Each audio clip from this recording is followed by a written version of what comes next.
Super. Do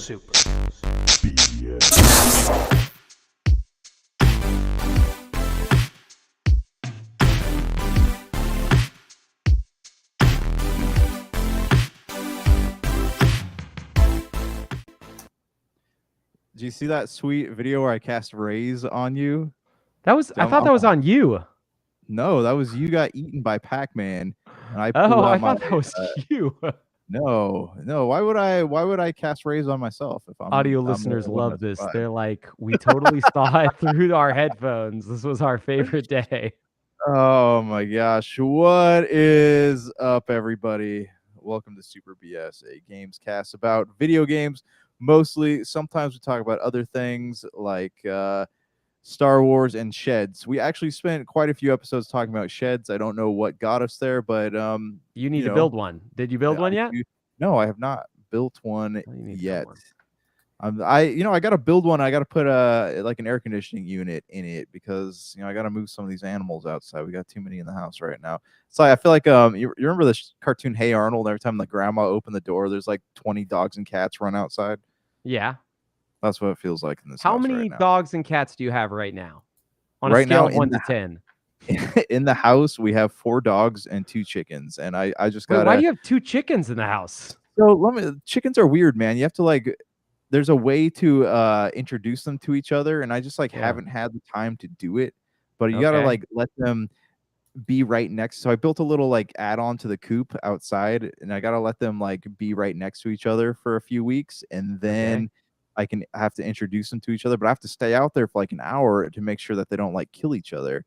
Why don't you just get a bunch of chickens at the same time so you don't have to worry about introducing one chicken at a time? Yeah, it's my small brain, man. I didn't think about that when we were originally getting chickens. Originally, I was like, oh, it'd be cool to have chickens. And now I want to add more, but I foolishly did not get more the first time. So now I got 2 outside. I got 2 now. I'm probably going to get some more, when the next chicken season gets here. But yeah, I don't know, just all things I didn't think about. I'm a newbie at being a Texan. We've only been out here 5 years. You think I haven't read all the books yet? I'm sorry. And nobody even knows your not too. That's the hardest part. Is not only are you in Texas, everybody's talking. Yes, there's spirits. Some circles know me as the despised one. The name that I got when I was birthed by my mother was Josh Peterson. And welcome to the Super BS Gamescast. I'm joined here by a hideous little boy. What is your name, young man? That one bit. It's the lovable baby boy Brank, back from the dead and ready to break some bread, my boys. I am so excited to talk about games with you because it's been nothing but positive gaming things. There are no games delayed. There's nothing bad in the gaming world. So we're gonna get all into that. And our friend over here, Mr. Positivity, we call him. What is your name? Who are you? Are you feeding into? Oh, I'm feeding into. There's a third spirit in this room, okay? And us spirits like to drink spirits, if you know what I'm saying. So if you're watching the video version, now we take a shot, okay? So this is the shot cam coming up now. Third spirit, reveal yourself. Oh, you guys saying something? I'm still waiting in the queue for my PlayStation 5 Pro 30th anniversary. I'll be ready for it in a few minutes. Are you getting the Pro model, the one with all of the add-ons, those sweet fixins? Yeah, absolutely. It's at a bargain price of $1,000 right on the dot. Nothing. That's nothing. We talked about last week how each of us were buying one PlayStation 5 Pro to display and one PlayStation 5 Pro for the trash, right? So we don't really care because it's cheap. $700 without a disk drive. We could buy 4 each. And who cares? Do you remember those videos of that guy who used to go buy all the new consoles and he'd walk outside Best Buy and immediately just shatter it all over the ground? No, but that sounds like the dumbest thing, but that video probably garnered him enough money to buy it way more than one console. Yeah, over 1 million views. And 1 million views equal 1 million pennies, which everybody knows is tons of money. And apparently not enough though to buy this anniversary bundle PlayStation that's going for about $4,000 right now on eBay. So yeah, and they are selling. That's the problem. They are selling. Let me click on sold items. We're gonna get more into this later, but let me see what's in the realm. I saw 3 and 3,500 sold earlier today. What are your OBOs too? But 3,500. This one sold for $5,000. This was the the bundle. I don't. What is that square thing behind the controller? Do you mean so it's the disk drive container plus there's like some type Oh, of I think that's the DualSense Edge case, like their high-end $150 okay. controller. That one is the case for it. And then to the left of that is the disk drive if you buy it. I don't think it comes with it still. But if you buy the disk drive, that's what you put it in on the console. So it keeps the Got it. gray color. That makes sense. That makes sense. So, All right, yeah, and the DualSense Edge controller is going for about $400 right now. yeah, and what's your guys' price point? You guys thinking about going to 5? You guys thinking about going to 6? I mean, I know you guys are crazy fans of this. So what are you going to pay for your PS5 Pro bundle? This is about almost $1,000 over what I paid for my PlayStation 5. No, more than 1,000. Sorry, I paid $750 for my PlayStation, and this is well over my That's like 4 of your PlayStation 5s. Yeah, this is like I did 700 once for the PS3. I will not do it again. You can buy a Gerald's Honda lying Civic to us. with this price here. Gerald loves paying triple to 4 times the market price for a console that we all decided last week was definitely worth the upgrade. That people don't have to have other. Have you guys heard real quick how they show off the PS5 Pro? Did you guys listen to any of the? Just hear this because I love this because I listened to a few of the previews of it. To show off the PS5 Pro, they have the individuals playing it. Plus, next to them on a screen above them is a developer who plays with them at the same time so they can try to play at the same part of the game so that when the person looks up, they can tell the difference between what they're looking at on their screen on the PS5 Pro versus what's on the PS5 original. So just so if that sounds confusing, there are 2 people playing PlayStation 5s at the preview. One person on the PS5 Pro on a screen below, one person on the PS5 next to them on the screen above, and that person on the PS5 is trying to play the exact same thing as the interviewer journalist on the PS5 Pro, just so they can get an actual comparison. That's how you have to show it off. You have to have 2 people playing the exact same game at the exact same area, and then look at it to be able to tell the difference. So they don't believe you when you show just like video or screenshots. I want to see it in action. You got it, man. And you got to hire another guy whose whole job it is to play this game the exact same way you play it, because otherwise you can't tell the difference. I couldn't believe it when they were saying that's how they did. But you get it. I mean, there was no way to visibly tell that it was better without like them zooming into the background of a shot. So of course I bought one for $4,000 today because that's exactly from my cadence. You could tell that's what I care about. Did you guys get anything for the PlayStation 30th anniversary sale? I know that's not what we were planning on talking about first, but did you guys get a Pro or the new Slim or the DualSense or the DualSense Edge or the PS Portal? I did not. No, they sold out within like seconds. I was reading, so I didn't. I mean, with my experiences with the Xbox Series X and PS5, I figured why am I even going to bother? Like, there's no way that I can get something faster than these bots can. I believe in you. That's something that I just think you don't you don't give yourself enough credit. Yeah.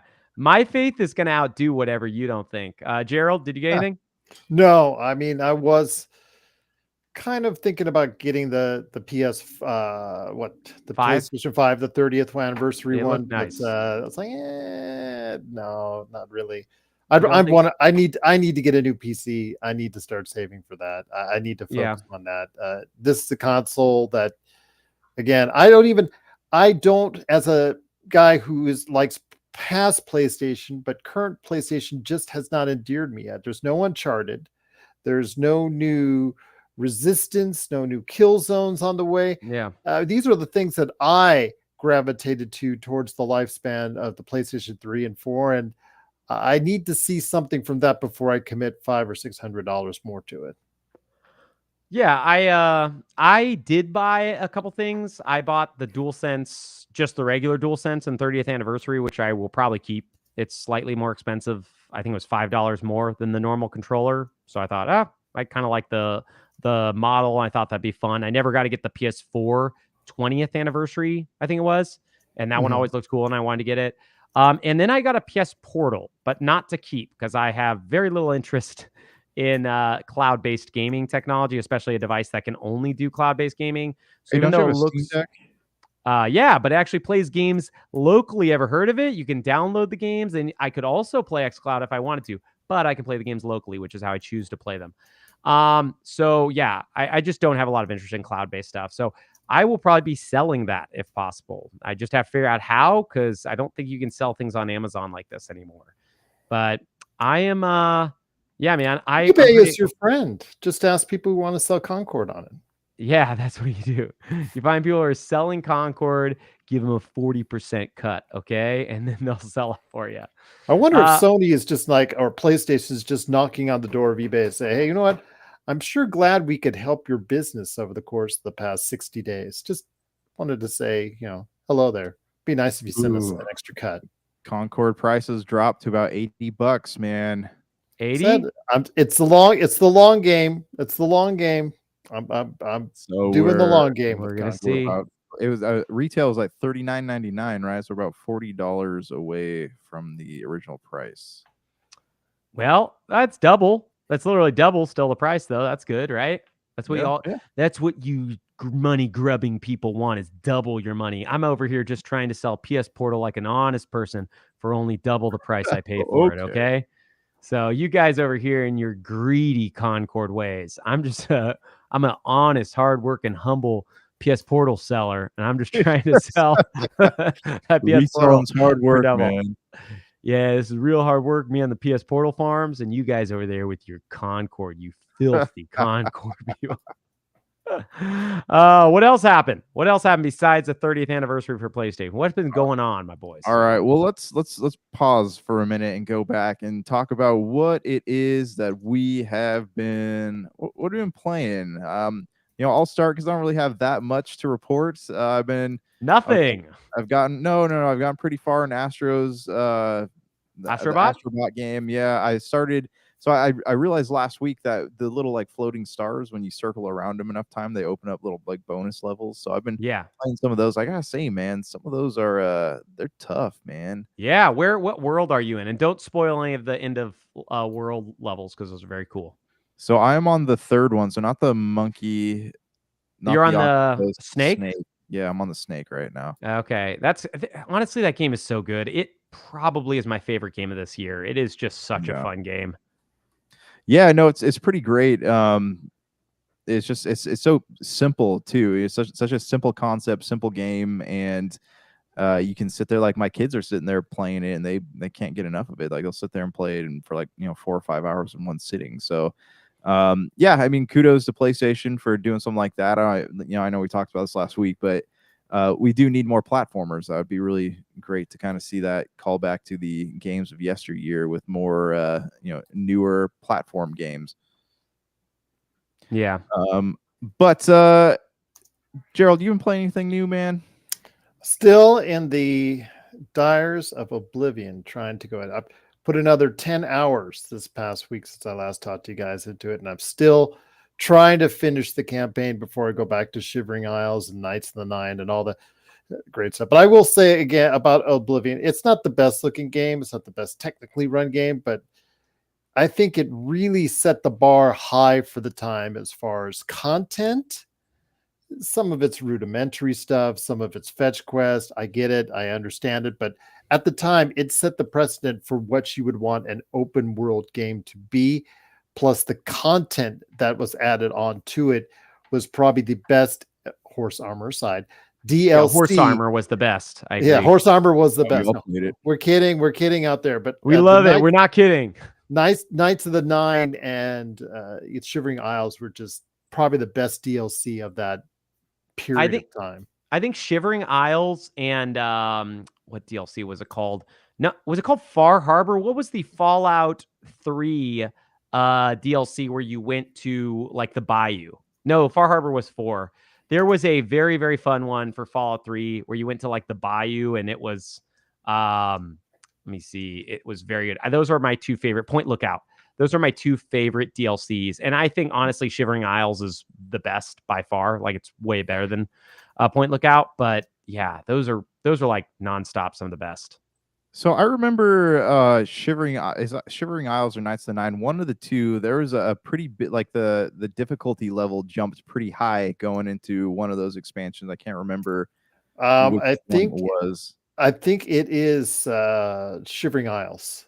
I think it's Shimmering Isles because it's Yeah, with the madness. Yeah, I watched a stream Yeah. last night. Somebody who's actually in it right now, and it looks. I vaguely remember playing it in 2007, but yeah, it from my memory and what I saw last night, yeah, it looks hard. Yeah, all the old tricks that you incorporate in Oblivion, like jumping up Like- on rocks and shooting down at people. You have to just have agility, super sprinting through agility. things. Yeah, it didn't really help you that much anymore. Running to the end of the Oblivion Gate and not fighting a single enemy so you can finish them as fast as possible and not level up. Yeah, we all did those tricks. That was the towers. Remember the some of the gate structures were at the top of the towers, and you had to get the get sigil all the stone. way up. Yeah, that's right. And I remember having to time my jumps, actually like jump down into the next part of the corkscrew, trying to skip the Daedra guys. Good times. Those were one of the best times. Oh, just the days we'll never forget. All right, Branky Poo, what do you got? What are you playing, man? I hear that you're playing a game, a new game that based on a franchise I've been playing. Nobody knows about. It's a little tiny independent franchise. I only play indies, okay? That's why I've been playing Plucky Squire and UFO 50. But oh wait, have I only been playing those? I've also been playing Metaphor Ari Fantasio, the demo prologue, which just came out on PlayStation, Xbox, and Steam. 'Tis very good. I only just started it because I didn't have that much time to get into it because I've been playing a littler game that no one knows about called Legend of Zelda Echoes of Wisdom, which just released on Switch. And it is a banger. Yeah, nines. IGN gave it a 9. It's really good. I know they flattered me. That was a 9 for me. Yeah, I think it's great. I think I'm just getting into it. I finished the first dungeon, which it is very linear through to the first dungeon. Like it doesn't let you explore, but getting the echoes and solving all the puzzles through different ways is it's so neat. It's such a cool way of playing. It feels like a top-down, like a 2D Zelda with Tears of the Kingdom mechanics. The only thing that's I found to be like a real struggle, and this is the name of the game with Switch, is it runs really poorly. It noticeably has a lot of frame rate skips. It just doesn't run well. If you played A Link to the Past on Switch, it runs slightly worse than that. If you remember, that game came out, I want to say 2018, 2019. That was the other one that looks like this one, right? I believe it's the same development company, Grezzo, and they also did the 3D Ocarina of Time and Majora's Mask remakes. Okay. Let me see if that's a Grezzo game. But yeah, it looks almost identical to that. I would say this one looks a little bit better, but it ran really poorly. And this one runs worse. It's not like cannot play bad, right? It's not like an indie company who doesn't know how to make a game. It just has a lot of framey issues where you're just like, this looks horrible. But yeah, so I was right. Yeah, Link's Awakening, not A Link to the Past. Link's Awakening was Grezzo as well. So they kept like that same art style and they just improved upon it. It is fun, like jumping over gaps using beds and finding trampolines and dropping stuff. I will say where I'm at, the combat is pretty boring. I just have to. It's kind of like an auto battler. You just drop enemies who you create, and they keep fighting. And there's really no penalty, which kind of I think makes it less interesting for the battle because just the way the mechanics work. Because I don't know how much of the game you've seen. You have a few different meters. There's a meter that this is really early on, so it's not a spoiler. You can essentially become Link for a short period of time, and and you could recharge that through picking up things and increase that meter. And that allows you just to hit stuff with a sword and jump really high because you can jump in this, which is new to 2D Zeldas. And then you can drop items on the map, whether they be enemies that will fight for you, that you get echoes. It's so far every enemy I've fought, I've got an echo for, which is kind of cool. Or like items like beds and chairs and tables and trampolines and brushes and stuff. And maybe not chairs, but the other ones were true.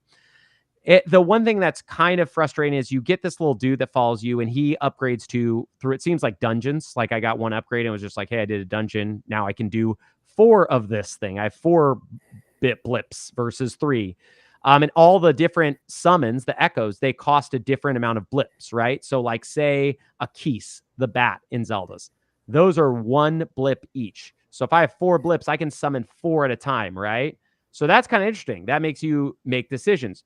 The one thing that makes it less exciting and less challenging is The second any of those guys die or take damage, I can just summon another one of them immediately, and it will just you can keep summoning them. There's no cooldown, no wait, nothing. I could just keep summoning whatever I want as much, and it'll just replace whatever that summon was before it, right? So if I summon a 3 blip or a 3 star, if you want, knight, who's really powerful, and he takes 2 hits of damage, and I'm like, I just want a new one. I'll just summon a new one.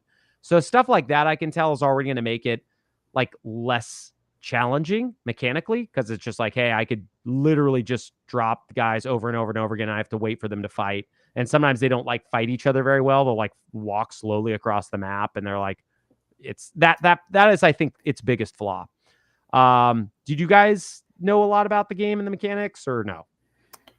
Well, I mean, we saw on that initial video as far as Yep. the ability to go ahead and clone something and be able to utilize it. I mean, I don't know how exciting for a lot of people. Like, oh, I could put a stool on top of another stool, like woohoo, and use that as a way to go ahead and get you to another area. I mean, to a certain demographic, that was just something that's really cool mechanic. To others, that type of mechanic is just, or that type of gameplay is just not going to appeal. So I think it's, again, from what I've seen, it looks like it's a really good addition to Zelda. I know it was kind of a risk to go into that direction as opposed to the previous Zelda iterations that had really gotten the eye of a lot of people. In fact, the one that's upcoming is still, looks like, from what I've seen, it's going to be fantastic, especially when it comes out on Switch 2. They just are able to go ahead. Nintendo, I don't know why they don't share that technology or anything, those type of secrets, those trade secrets with third-party developers, but they are just able to get things out of a Switch that no one, save maybe Hogwarts Legacy, that, if you like that port, I mean, it was a very popular port. They just don't. Yeah, they're not communicating to these third-party developers why that their stuff is so good, and everybody else just is not able to translate that kind of excellence to a third-party platform. Yeah, I mean, what you brought up makes me want to bring up another thing, which I'll talk about in just 1 second. But yeah, I think Nintendo does always have like development team that finds like the best usages of Switch. And I do think this is a great game. I do think if you played Tears of the Kingdom, which came out last year, this is a mechanically lighter version of that. Still a lot of fun. Those puzzles are fun, though, when you set like one table on top of another table. I think the problem is because the combat is not action, it's really just like you watching, besides when you turn into Link, which is timed and it's hard to get the materials you need to do it fairly often. The hard part is like, it's not always, those parts are not interesting, right? Like when I have to go to an arena and fight 6 different moblins and I have to keep summoning guys and they just kind of sometimes run off and do their own thing, and I just have to run around the map while I wait for them. Those are the parts where the game suffers. That, and then like I mentioned, the frame rate, which Grezzo, it's, Nintendo always seems to do the best for their games, but I feel like Grezzo, maybe it's because they're a third party or second party. I'm not entirely sure their relationship with Nintendo. They don't seem to get it. Them and the Pokemon Company. The Pokemon Company's games always come out like trash, right? They haven't been good since the handheld versions. Arceus had a lot of issues, and then Scarlet and Violet had even more issues. So yeah, I feel like Nintendo is weird about sharing stuff, like you mentioned. And then I've got to touch on this because you mentioned, I was listening to literally another discussion on the, I believe we talked about this at the end of last week's or 2 weeks ago episode. I can't remember when we discussed it. The Pal World lawsuit by Nintendo's finally decided to sue Pal World Company, Pocket Pair. And one of the things I found from listening to this thing was there was a patent, or a video game lawyer on the episode of this podcast I was listening to. And she mentioned that Nintendo's not suing them for copyright law because that often will fail. They're suing Pal World for patent law. So Nintendo has filed dozens and dozens and dozens of patents saying like, hey, if you make a game where you throw a ball and capture something, we can sue you. So like, it's funny that this individual said that, because technically Nintendo, if like a game like Koromon, which is another Pokemon like, made enough money, Nintendo could then go and sue them, right? So Nintendo's done this before to other companies, which I think we've discussed in the past. And I mentioned the book where they made all their money. This is kind of what they like to do. So yeah, it is funny because I think we look at them because they're masters of gaming, right? They always make these fun games for people of all ages. But in reality, we always discuss like Sony is right now kind of being dirtbags about a lot of things like pricing and stuff. Nintendo is horrific to the people that they don't like, right? Like, I mean, there's a guy, I want to say, I can't remember what he did, but he owned like some type of Nintendo emulator pirating site, right? You could download the emulator software. And that guy is like, was a server or something at a restaurant. He made like no money and he owes Nintendo like 60% of his wages, or I could be wrong, for the rest of his life. So yeah, I just want to, throw that out there because it was they're a very interesting company, right? Like I love their games, but them as a company, I'd say they're probably almost my least favorite of the three when it comes to just flat out their practices. I wanted to add something in here from what you were talking about last week as well, or previous week in regards to Concord. Remember, we were talking about the day before as well and how much of a failure that was. Yeah, I put something in the link, in the private link. I don't know if you guys caught it. I just caught it right now. Talk about it, you guys. Yeah. This is a hot news story, Josh. So get this. The day before devs, Funtastic. That issue for the day before, we covered it last year, Josh, and we covered what an atrocious way people just deception left and right, and what the final product was absolutely horrid. It's probably the worst reviewed game of this decade. I think it's probably safe to say. I think it got a 1. It did. IGN gave it a 1. Right. Yeah. I got a 1 on IGN. Out of 10. It is probably the worst reviewed game of this decade. And it was sad because there was stuff going on as far as the videos up in advance. Looked like something promising. People were ready for access, previews, putting money into Kickstarters, things of that nature. Then there was talk about people stealing behind the scenes some of the funds, and a lot of inner turmoil. Well, Funtastic is coming back around again. And they said, we know it didn't work out well last time, but trust us on this one. We got a great project coming up. We'd love to do that for you. Once you helped us create Funtastic through Kickstarter, today we need your help again to bring Funtastic back by funding our new game on Kickstarter and supporting us on our social media. Yeah. And as crazy, I was just gonna say, it's crazy they didn't even go with a new name. They just went with Funtastic. Yeah, you would imagine like scam artists normally try like to distance themselves from their previous projects, so you have to like go through webs of things to figure out who did what, right? Because they normally don't want to be known as the people who did this horrible thing and then try to do it again. But they seem to just be like, hey, we don't care. Give us your money, idiots, I guess. The thing is, though, I guess when they started that story, they had like 3 backers for $130 some odd dollars. Oh, wow.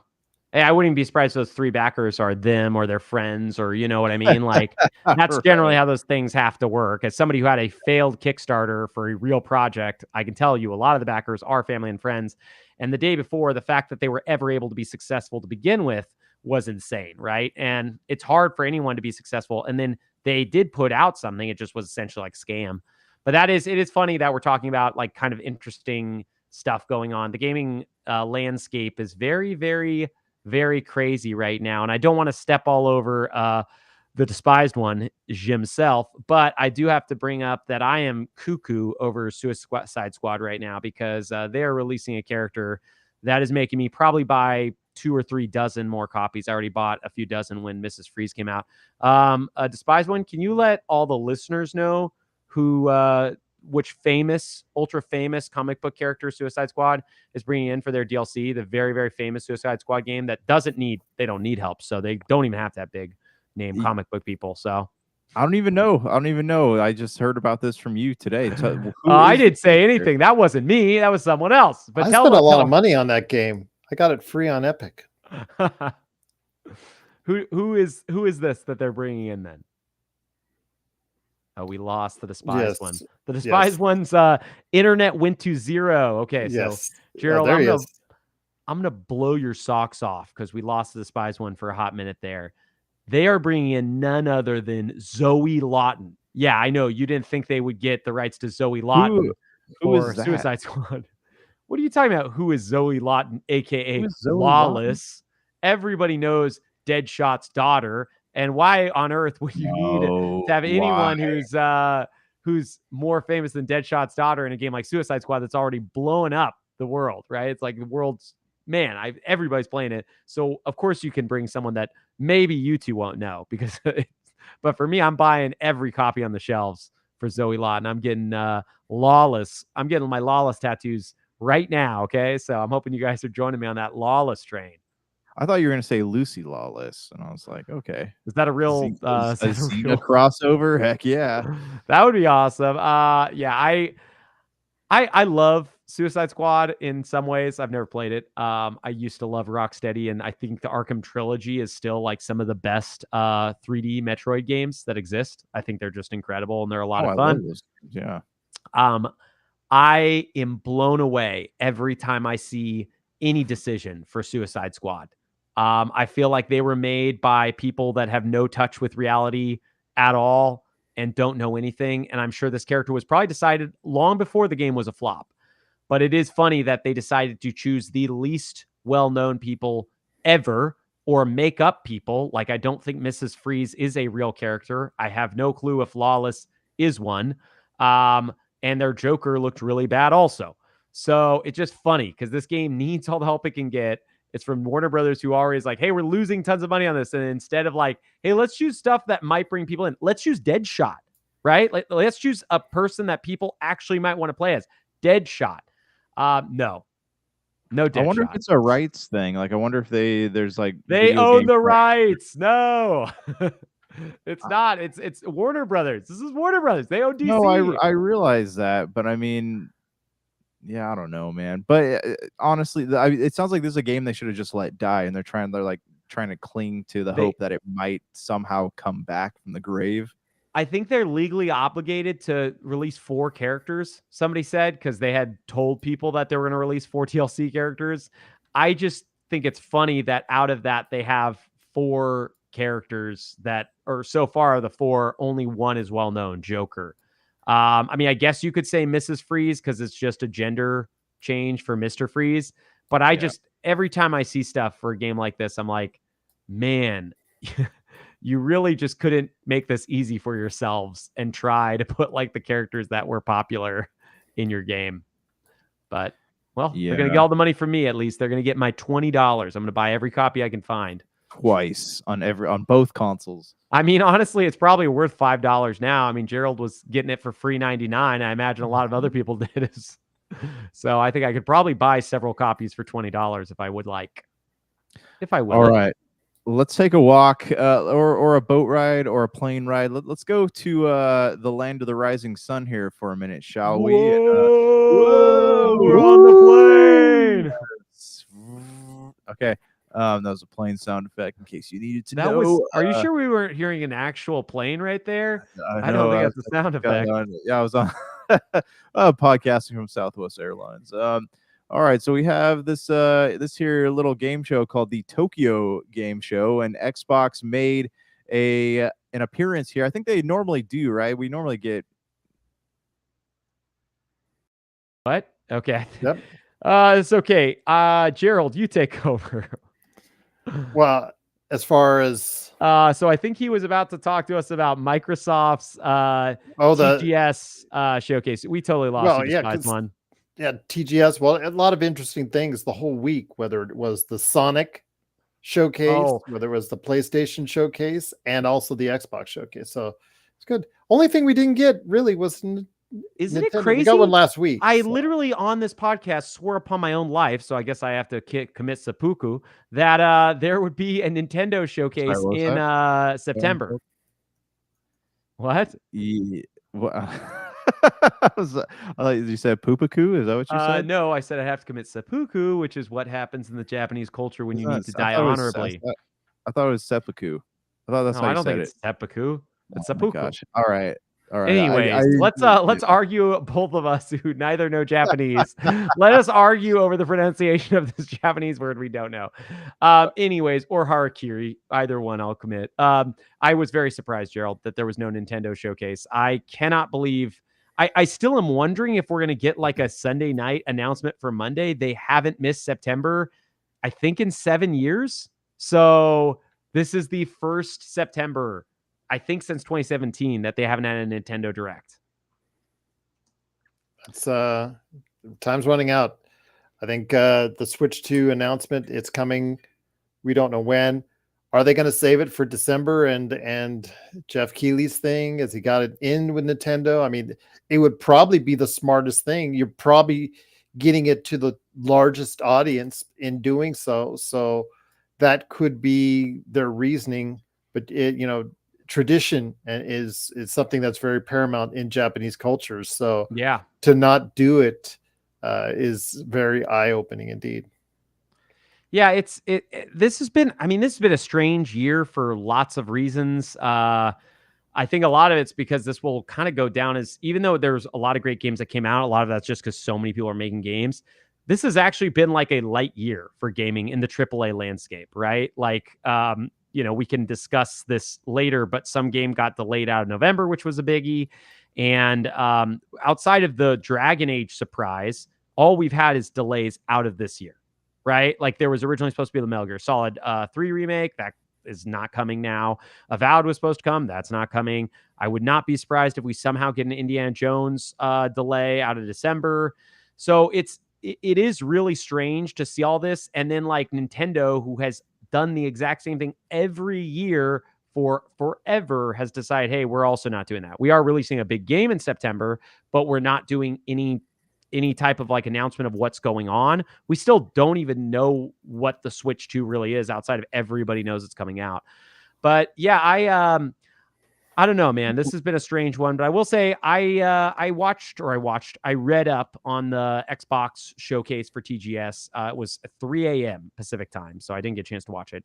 And it was neat. It was not what I was hoping, but it was like a pretty good one for them as far as their TGS showcases, considering they're a Western company through and through, and they generally don't do big TGS displays. What do you guys think of it? And who wants to go over what they announced, the biggies? Well, to add to your point, I had mentioned last week that my wife was recently in Akihabara. Yeah, Akihabara. And yes, and she, which to everyone out there is the video game paradise area, street, whatnot, just building after building of video games, used, new, what have you.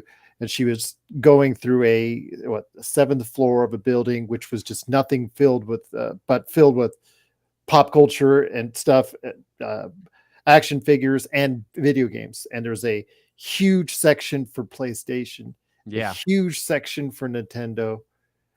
And I'm like, you see any Xbox? And she couldn't find Xbox. And it's there, but it's harder to find, and it's looked down upon in that country. Always been great about offering Japanese titles for the console. I think that's something they've always struggled with. To be fair, they tried, right? Like their original Xbox and their 360, especially when Japan was like the centerpiece of power. Think about it. They got the guy who made Final Fantasy to do 2 exclusive RPGs for them, right? The guy who should be the biggest. Lost Odyssey, which is probably one of the best RPGs of that generation. Blue Dragon, which was really cool with Akira Toriyama art, right? And even before that, they had Sudeki on the original Xbox. Like they did try, considering they're a Western company, and you don't get like, Japan is like, we always think about the US as being like nationalistic or all these problems, like xenophobic, blah, blah. Japan is definitely that. Like, I love Japan. Everybody's super sweet there. But when it comes to like the way their companies act, it is not like hey, we're in it for every country on earth. It is a Japan first country. That's what happens when you have homogenized groups of people who all live together, right? They all look the same. They all speak the same language. They all want to help each other out. They're not there to help out another person, the foreigner, right? Especially in Asia, where it's like, this is like, we are very, very different culturally from them. So yeah, I think I can't really blame them. And again, I don't blame the Japanese people. Xbox systems were always giant. The Japanese people live in small places, right? Like a lot of the stuff didn't make sense. I wouldn't be surprised. One of the reasons why PlayStation 5 is selling so poorly is because of the size of it. Like it's a monster, right? The Switch and now PCs are kind of the only thing selling well in Japan. I do think like a portable Xbox could help them, but the problem is so many people's libraries are already set on either Sony consoles, Nintendo consoles, or PC at this point. I just think it's too late for Xbox making waves in Japan. So I think when they do this, it's for us, right? It's for the Westerners who like the Japanese games. That's what they're doing when they're bringing these games over. It's not for the Japanese people when they go to TGS. That's my opinion, at least. How do you think the PC Games Pass market is over there? You think they got a lot of takers for that?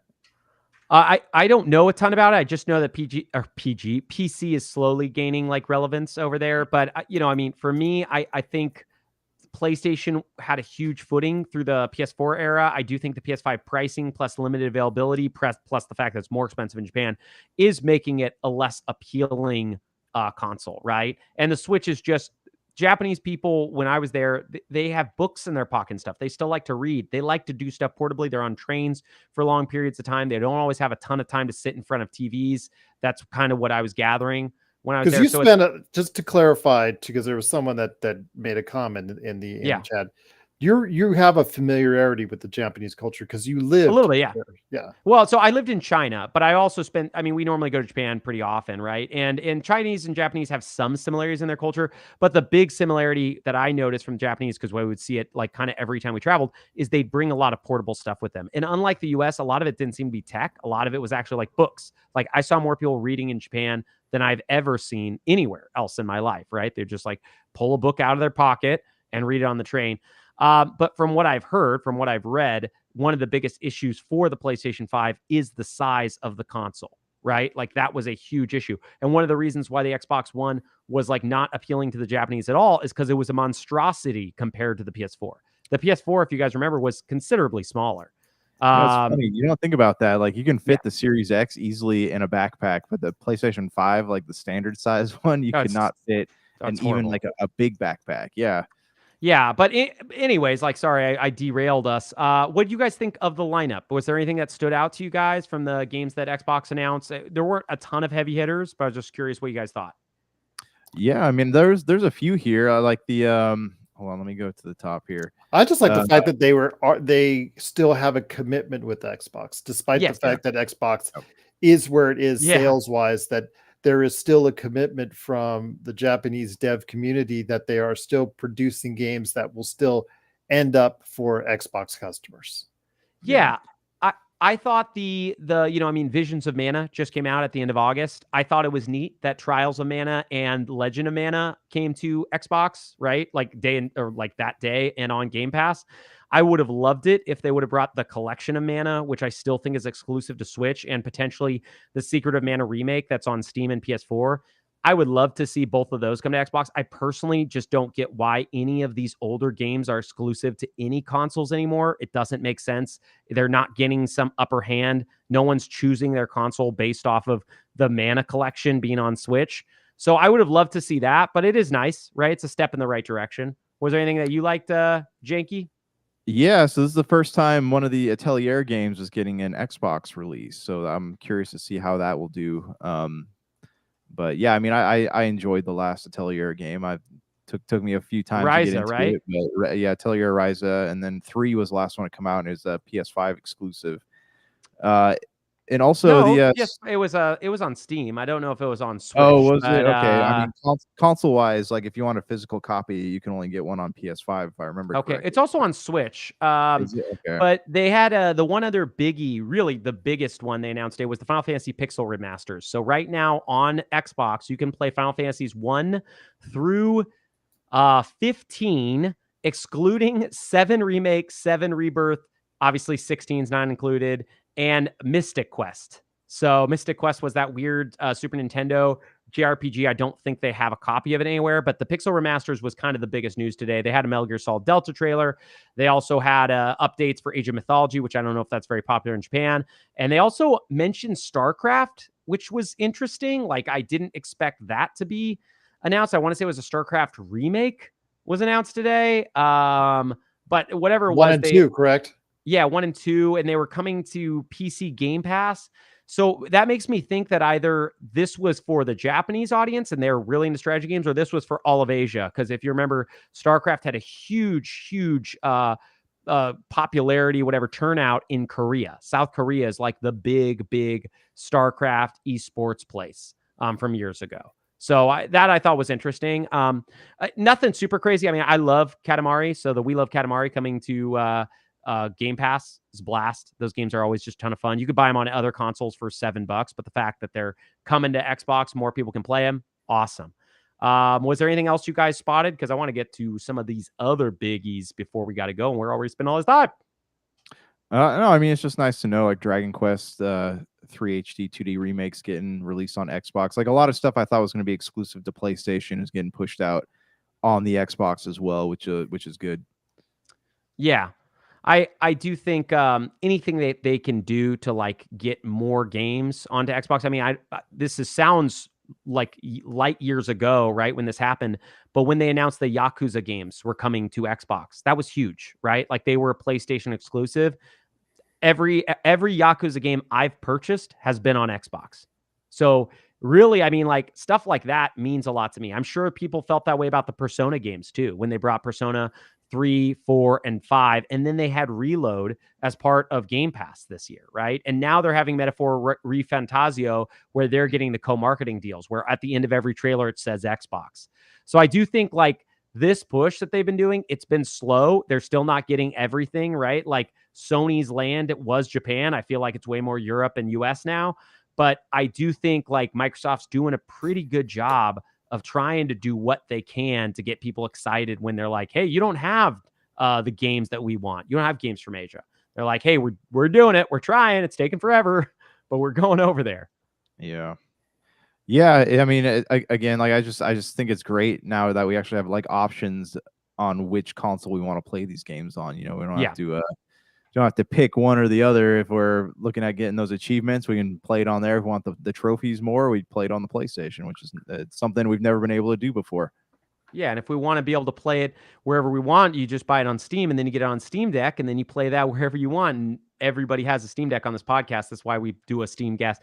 This is actually called the Super BS. We changed to Super SD, Super Steam Deck Gamescast. So we just changed that on you guys this week. So we'll just flip that little emblem at the top right, and there we go. All right, so we also had the Sony conference, and then I guess we talk a little bit about Assassin's Creed Shadows. What do you want to start with? They're both biggies. Well, let's finish off Tokyo Game Show. Unless you want to mention the Sonic. I think you got to mention Sonic. Oh my gosh. And Keanu Reeves. You got to mention those two. The not powerhouses combining. They stretched that one out. They're like, okay, that has Sonic in it. Yeah, we're going to add that in there. Yeah, absolutely. It was just like, okay, all right. I think this is cookies and ice cream. Okay, guys, this is what you need. You got a game with Shadow the Hedgehog in it. You need Keanu Reeves to voice him because he's going to be the voice in the movie. So I think they're doing the Lord's work with this one. And now, I honestly, stuff like this makes me want to actually pick up the new Sonic, whatever is Sonic's Generations Cross Shadow or whatever it's called. Yeah. So hit us with it, Janky. All right, so we got the PlayStation State of Play happened on, what was it, Tuesday? Tuesday? Yeah, it was Tuesday. Okay. I don't know what day it is anymore.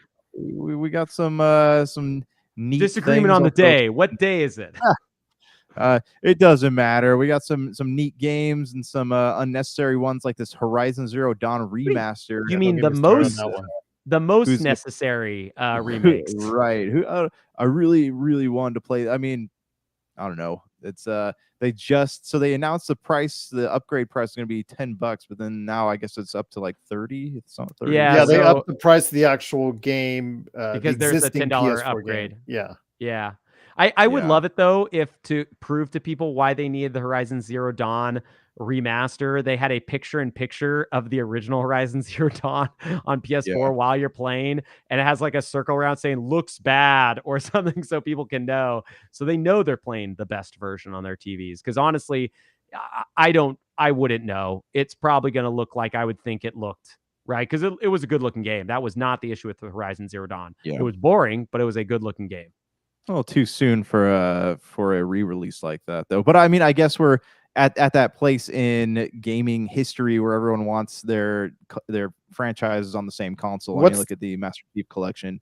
Well, what's the other remaster that it really doesn't need to come out very soon? It's not the Quarry. What's the other one? Oh, Until Dawn? Yeah, Until Dawn. Yeah, that was another one. I honestly think we're days away from the Order 1886 or whatever getting a remaster. That I would buy.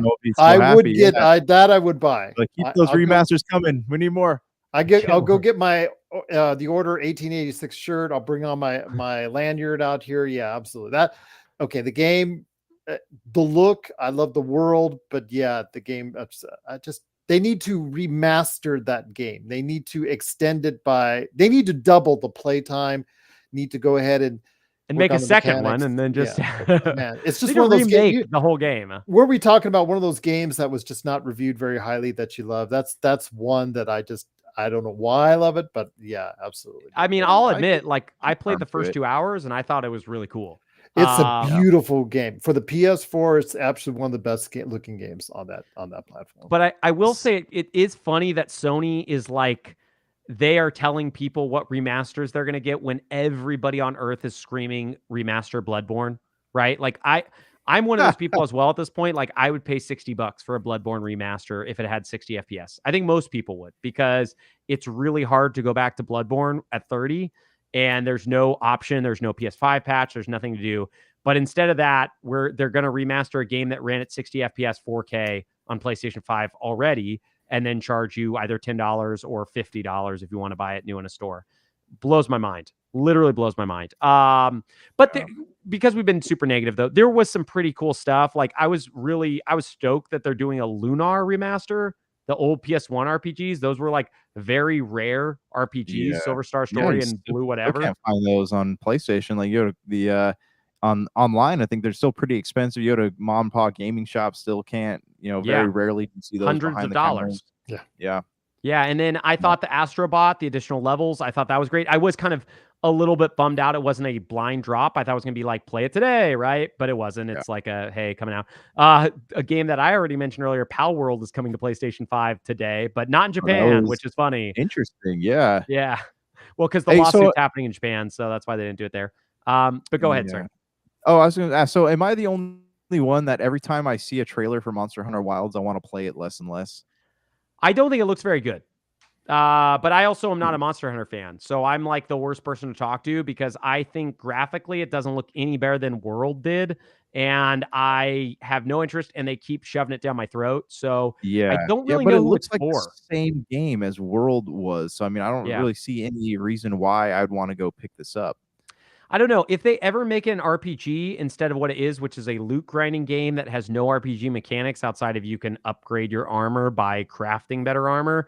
I might give it a shot, but for me, games like that, where it's just like, hey, I'm going to fight the same stupid dinosaur over and over and over again to get the pieces that I need so I can then craft the shoulder. Like, I didn't like doing that in WoW 20 years ago. I don't want to do that in Monster Hunter Wilds today. Right. So I'm going to skip it unless the world tells me it's a 10, and then I'll probably try it and then also realize I didn't like it, because I've done that plenty of times when everybody's like, hey, it's a 10. But, I love Capcom. I think they're doing the Lord's work here. They're doing great. They're making great stuff. But I do agree with you. Too many trailers. Like, just lay off. We've seen it a lot. Same with Dragon Age. That Dragon Age trailer was way too long. By the way, did you know the new Monster Hunter game's coming out soon? We need to watch a trailer. Can we watch a trailer on this episode? Find the longest trailers. Can we string them together in a extra cut, if we will, the whole rest of the episode? Played back on a Steam Deck, though, please. I stream it to my Steam Deck. Okay, I do cloud streaming only. Okay, funny was they put Hitman 3 VR in there. Like, they're still really. We just got done talking about. I think it was last week or the week before. We were talking about how being dead, that just needs to die, and it's they're still pushing it. Pushing it. I don't think they're really pushing it, though. I think they had to. I think these are agreements that probably came up when they announced the PSVR 2, where it's like, hey, if you do Hitman 3, we promise you'll get like a showcase display, right? And I don't get it for the life of me. No one, I mean, they've already announced that PSVR 2 will have a a PC hookup so you can play your PC games. It's dead. Just let it die. Release these games quietly, because no one's buying them. But let's get to the fun thing, the thing that everybody wants to talk about, the thing that I thought was the killer app that they showed at the end of the show, which is Ghost of Tsushima 2 Girl Boss Edition, which I am all for, man. I'm gonna play Yotai all day. But I do love Ghost of Tsushima. I thought that trailer was phenomenal. Are you a female protagonist in that game? Of course, I Josh. didn't This was even. It's Ghost of 2024. Tsushima 2, but what are they calling it? Ghost of Yotai. So it's Yotai. actually taking place on Hokkaido, the northern island, which is actually crazy dope. So what's the? I mean, we don't know what the story is here, but I'm it's assuming 300 years after Jin Sakai. We do know enough about it. And of course, people are complaining because it's a female protagonist. Yeah. That doesn't really matter to me that much as like I really wanted to play more Jin. with Yeah, me too. Jin. Yeah, like I got it really Yeah. Man, your internet attached to that character. Jin. Yes, I got attached to Jin as well. The despised one's internet is despising him today. I will say, like, I kind of feel the same way too. Like, I have no issue with Ghost of Yotai being a female, or Yotei. I think it's Yotai, but I don't know. A female protagonist. I do think Jin Sakai, they were setting him up to actually be like a character I cared about, which is, yeah, I mean, that would be just him and Kratos, like I have the people in Last of Us are all too like evil for me to like them. And I don't like the Horizon games. So Aloy is not my favorite character. Hey, so what's we pause for a minute? Yeah. Real quick, Ice and Fire just called you out. It's 400 years later, not 300 years. Oh, okay? really? Yes. You okay, sorry, Ice and Fire. I hope you enjoy House of Dragons, because I know you are a big fan of House of Dragons. I know you love that only. This is Songs of Ice and Fire.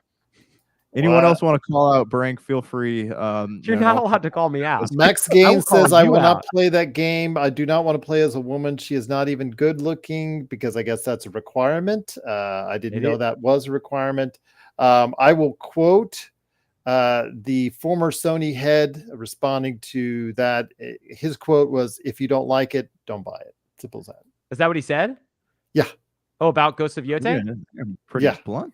Oh, really? Okay, I mean, like, for me, like I said, I don't care. I played Last of Us Part 2. It was one of my favorite games of 2020. I was Sean Layden, by the way. Okay. A lot of people could leverage a lot of criticisms about Last of Us Part 2 if you want to, whatever, woke, whatever culture you want to say. If the game's fun, I'm all for it. I do think pushing every single main character to be a female protagonist right now, which definitely seems to be the thing, it's getting old, right? It's getting a little bit old, but whatever. We were guys for 10 years. So I guess this is the punishment is you just never get to choose. Just write her good, right? Because I chose Cassandra in Assassin's Creed Odyssey. She was a super dope character to play as. She was way better than Deimos or whatever the guy's name was. He was like, his acting was less good and stuff. Just make her a good character, right? Just make her cool. Have her have like a real arc. Don't have her just be someone who knows everything from the very beginning and then like never grows and doesn't need to learn, right? Because that is the character who Aloy is. And Aloy is not fun to play as. She's like a know-it-all who's already good. Oh, Alexios. Thank you, Ice. Alexios, yes. Alexios, yeah.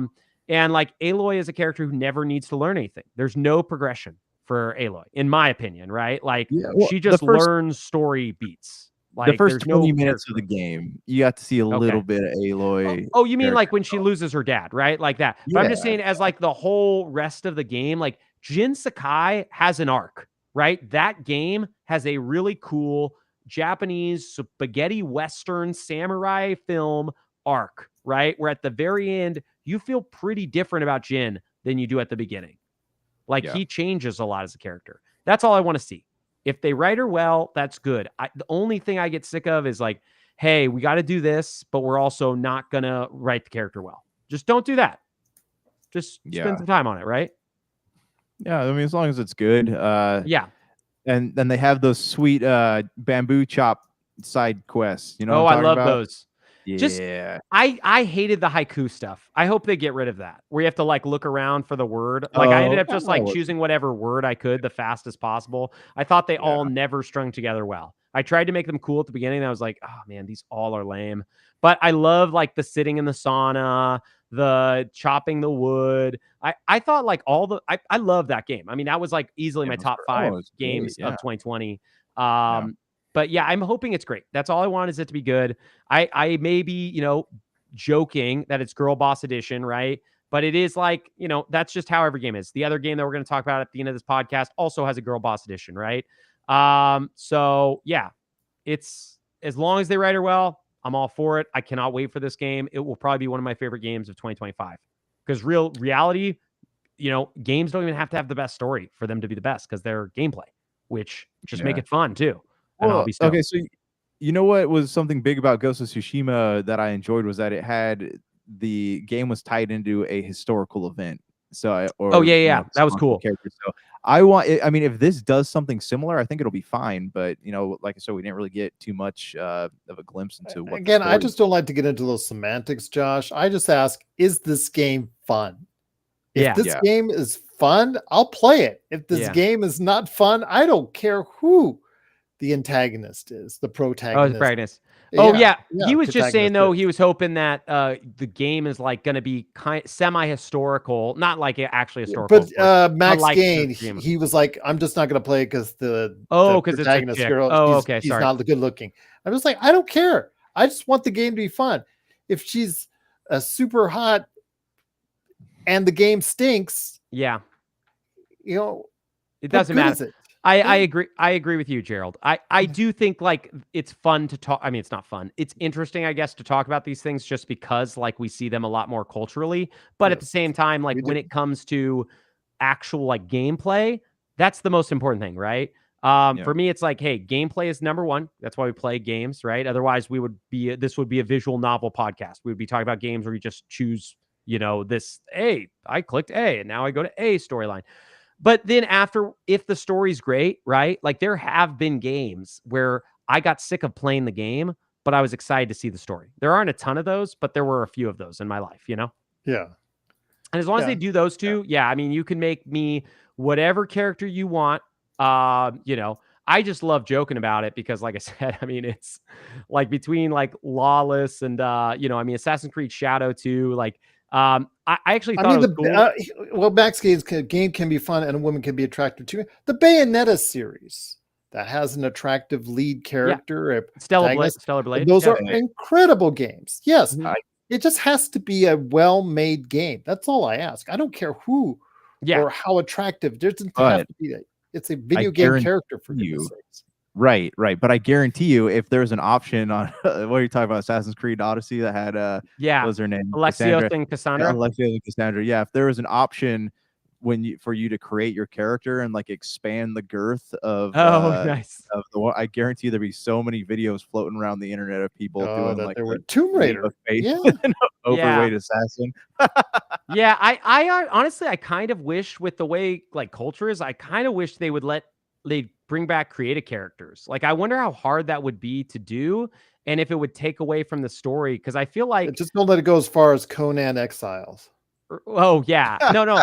I just mean like, I think it could be fun to go back to that. Games used to have a lot of creative characters. Yes. And I think it would be a lot of the problems that we're seeing like culturally with people being like, I don't like that I'm being forced to do this or Mass Effect for one.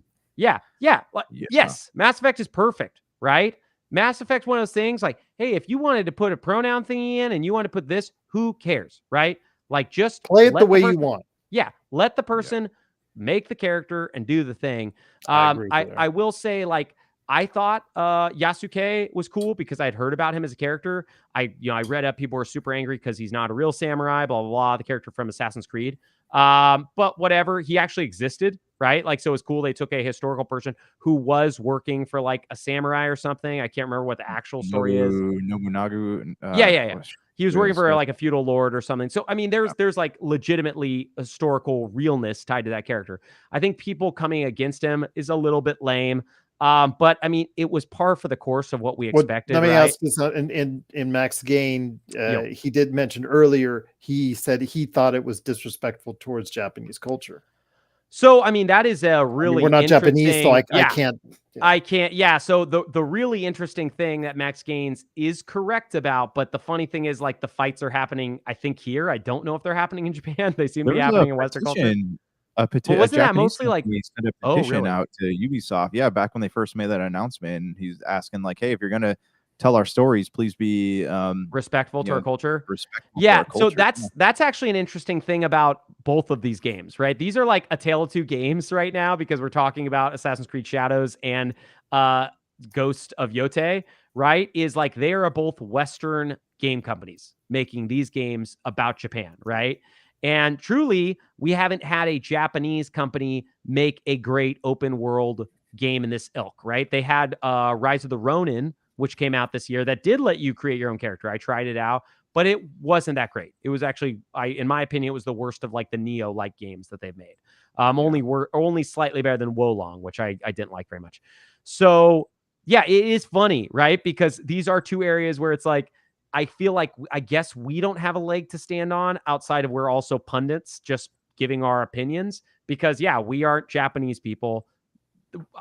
I don't know how to feel about it, right? Like, but I also don't know if the Japanese people living really know how to feel, because this is like, I don't know, 1,000 people, 1,000 years. We won't know until February, won't we? Yeah, I know. Well, yeah, I am, like I said, I'm curious about all this stuff.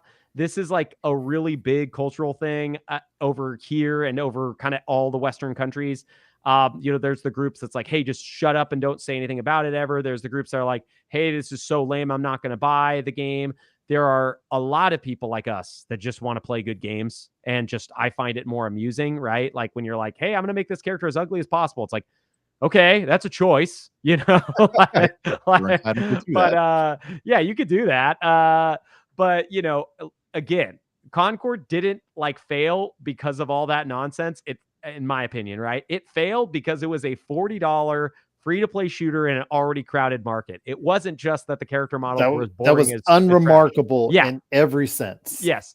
So similarly, these games, if I don't think Ghosts of Yotei is going to fail because of the female protagonist. I truly think as long as they spend the time and dedication, and I'm not the biggest Sucker Punch fan. I didn't love what was the superhero games that they released before this? The PS3 game and then PS4. Infamous. Infamous. I was never the biggest Infamous guy, so like it's really hard for me to say like, oh, Sucker Punch can do no wrong, right? But I do think they would have to like really, really fumble, because the blueprints from Ghost of Tsushima are so good that if they just follow that and literally follow tropey spaghetti Western samurai films, right? Who's the famous director? The Japanese one from the late Kurosawa? Kurosawa, right? Like if they follow what they did with Ghost of Tsushima, which is pretty much just make a ripoff of his films, right? It will be great. It will be a ton of fun. That gameplay is fun. Assassin's Creed Shadow is in a more interesting boat because like I turned on Far Cry 6 recently. It was part of Game Pass. I don't know if you guys played it. Did you guys play Far Cry 6 when it came out a couple years ago? No, never got around to that one. Anyways, it's on Game Pass. I liked Far Cry 4. I hated Far Cry 5. I loved Far Cry 3, right? Far Cry 3 and 4 were great. Far Cry 6 sucks. Not only does it suck in that it's not a fun game, but it's also like pushing stuff down your throat over and over and over again the whole time. So you're already like not having fun because it's not very fun to play. And then they're forcing you into long cutscenes where they're like giving you political lectures, right? That's my opinion of Far Cry 6, right? I didn't get very far. I played it for 2 hours and just got bored and shut off and deleted off my Xbox. Great part of Game Pass.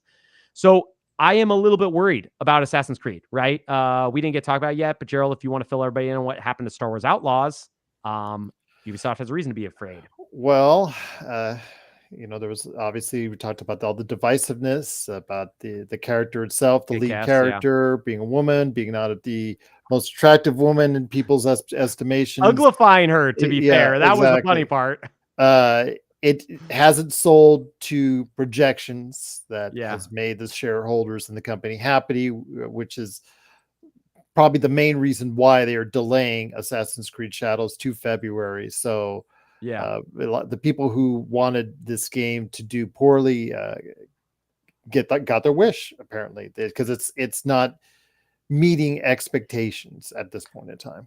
Yeah, and to me, to be honest, like I could care less the fact that they uglified the character. I do think it's like the funniest thing ever that when you look at a picture of the person, it's a model, and then you look at the game model, and it's the opposite of what they used to do to games. But anyways, for me, it was. So you think that was like a conscious decision that they did that? I have to imagine, because I mean, Stellar Blade, it came out this year, and we saw what they did. Like, if you saw that was also a model they used, and then they released a game where they made a character who the whole point was highly attractive character, right? But none of that stuff matters, right? In actuality, my opinion, why Star Wars Outlaws did poorly is because in my estimation, the reviews weren't great, right? And people would say, oh, it came out to good reviews. It came out to 70s. right? People had a lot of issues. For a $200 million, Yeah. or in case of Concord, now it's gone up to $400 million game. Yeah. You need more than sevens to get things going. And if you read the criticisms or listened to them like I did, like it turned me off the game. Failed checkpoints where if you're doing stealth sections and you get caught, it makes you restart the whole section. No leveling up a mechanic. They instead decided to use the mechanic they've been using in the Far Cry games, where it's like you have like up to 4 levels, right? And that's based on your gear and all this other stuff, right? Which I just find that way less interesting.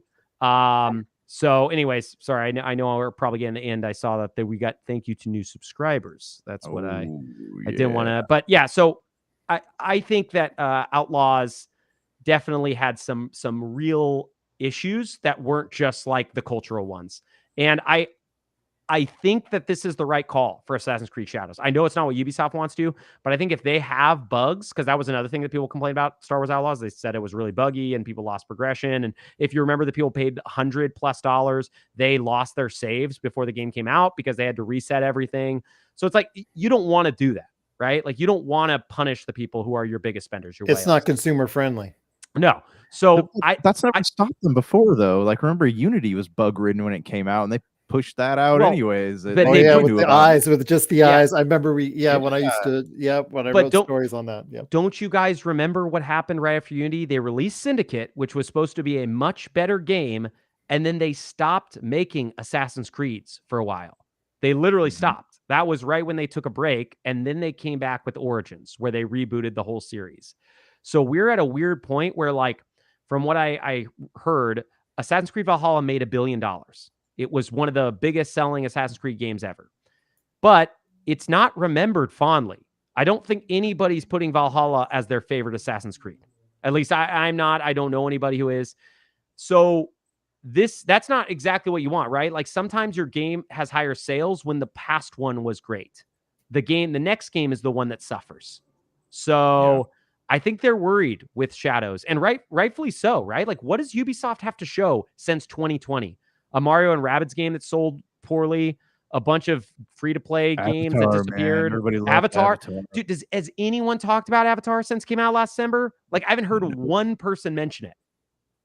Yeah. No, I mean, it's one of those games. Like, I think it was literally 2 weeks later, the price dropped from it was like $60 down to 40. And now I think you can get it at Walmart for about 20 or $30.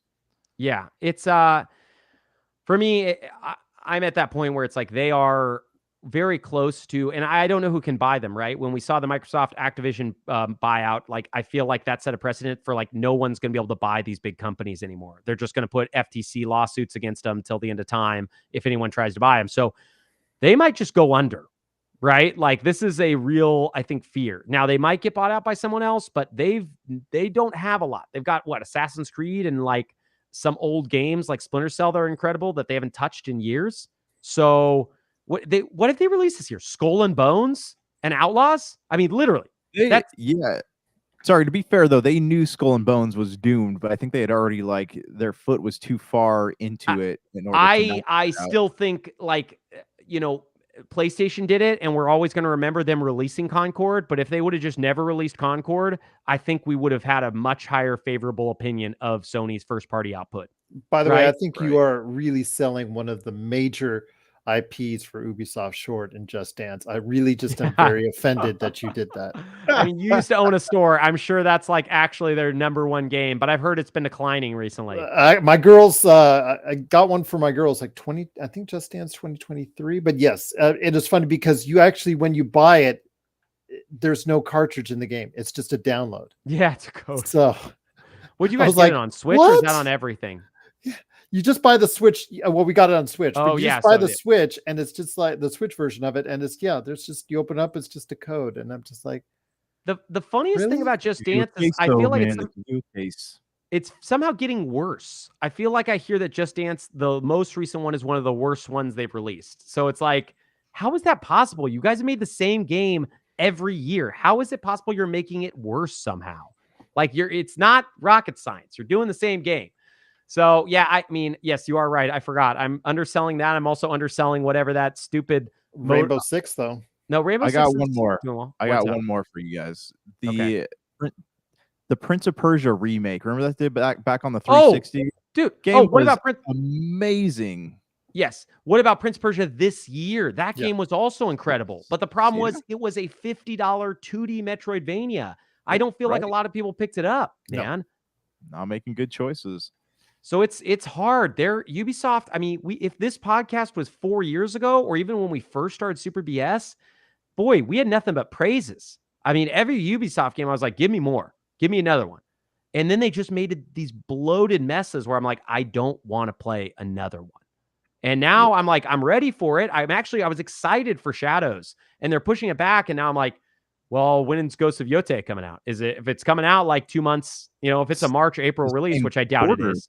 Yeah, that's what they're saying. It's the same quarter. They're saying that I was reading something that said they were going to be almost going up right against each other. So if they go up right against each other, then they're in trouble. If they are, then I would suggest Assassin's Creed Shadows moves into November of next year, right? Because like truly, if it's like a month difference, I'm not buying Shadows. Like I'm just going to skip it and get Ghost of Yote. I don't need two of the same game at that time. Yeah. I'm not going to have the patience to play 2 40 to 80 hour games back to back. They're the same like setting and a very similar idea. Right.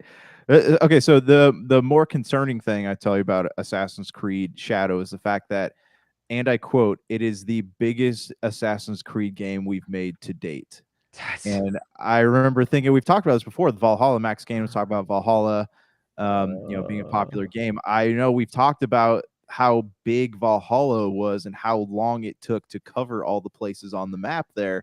And if this game is bigger than that, I can't imagine people grinding it out to the end of it. Yeah, I hope you're wrong. Let's just put it that way. I just hope you're wrong, because Valhalla was way too long. Okay, Max Gain was saying Valhalla was popular because Eivor is a male, white, attractive.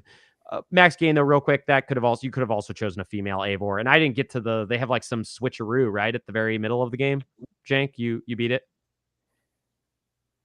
with Valhalla and the gender of the character. I don't. I really. Oh, I thought they did. Okay, I don't know. I didn't get there. I didn't even get to the new world like section. I just don't remember. I do remember in Valhalla though, probably 80% as Eivor, about 80% of like the romance options you have to pick were all dudes. So yeah, it wasn't exactly Viking. balanced. It was Viking culture. I mean, that was what it was. All dudes. No, I know, and I'm just saying, like, it's the gender thing with Valhalla is kind of a hard debate to have. Yeah. That stuff I didn't mean to bring up, but yeah, Valhalla had a trillion issues. Namely that map. That map was not only not fun, it was way too big. I will probably never go back to the game just because I know that would have to become my life. I would not be able to play all the other games that we're playing that make this show so exciting. Okay, I wouldn't have been able to talk to you about Zelda Echoes of Wisdom, and give you that wisdom. But Valhalla, yeah, it's a stinker. Not the worst Assassin's Creed ever, but I think in my mind, it's a Unity, like in that level, right? For me, it's like Odyssey 2, Origins, which is really close to Odyssey, and then you got like 1, Valhalla, all these other games that are still, good, but they're not my faves. But I know we've been talking for forever, my boys. Are you guys getting tie? I'm a little baby boy Brank. I got to get some Betty by soon. If you watch my shows, you realize that my panelists usually are very long-winded. So I have no wind in me, Gerald. I've used all my wins. I like the passed no. I don't even know what your no is to, Max, but I guess it's a no to we're not ending this show. That's what he's saying. Definitely don't end. I'm tie, boys. Do you have a lot more to bring up on those Ubisoft fronts or those Sony TGSs? No, I mean, last thing I did want to talk about that Alan Wake add-on. I thought that was going to be a Control sequel because they had protag from Control talking, and then said it was an Alan Wake add-on, which is weird because you'd think that they would have made a sequel to Control by now. And in this time, Alan Wake's a chick. just to get Max Gain furious. No, I'm just messing with you. No, yeah, the Alan Wake stuff is. I thought Alan Wake 2 was about as boring as can be. I played it for an hour and a half, and then it committed the sin of all sins in gaming to me, which is it did not allow me to save in that hour and a half of playthrough. Mm-hmm. And I do not play games that play with my heart that way, that don't allow me to stop. I don't like that. Dude, that is like Kingdom Hearts 3 is a bad game for a lot of reasons. That's my main issue with Kingdom Hearts 3 is like not letting me save whenever I want. Kingdom Hearts 3, you suck. So, anyways, that's how I like ending every podcast. Well, I want to ask one more thing for Josh because he's our resident Hellboy expert. Are you kind of bummed that the latest Hellboy is not going to be released in U.S. theaters? They just announced that it's only going to be released in UK theaters only, and it's coming just straight to digital here in the U.S. You know what? I don't know. I was bummed, but then I started reading like people's early thoughts on it, and everyone's saying it's pretty terrible. So I might not feel bad about missing that one in the theater.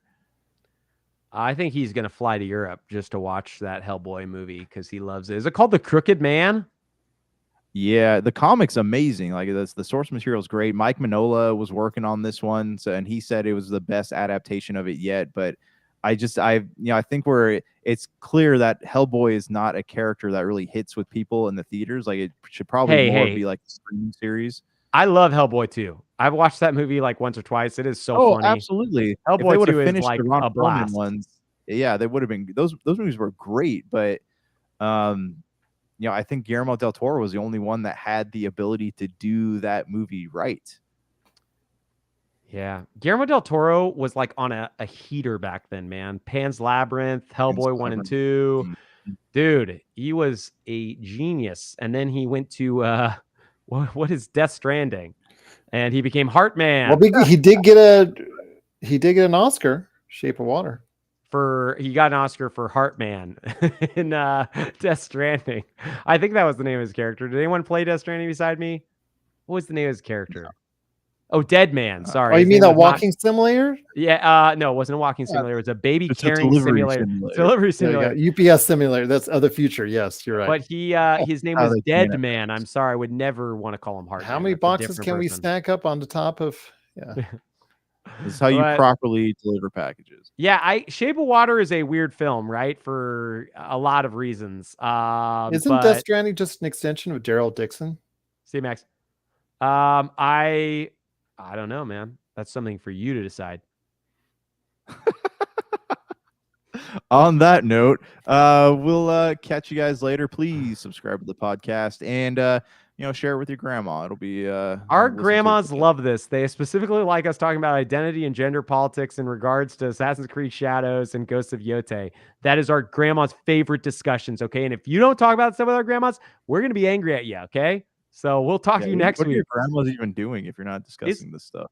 Oh, my grandmas love it. Okay, they're 90 years old. They're lesbians, so I've got two grandmas. So there we go.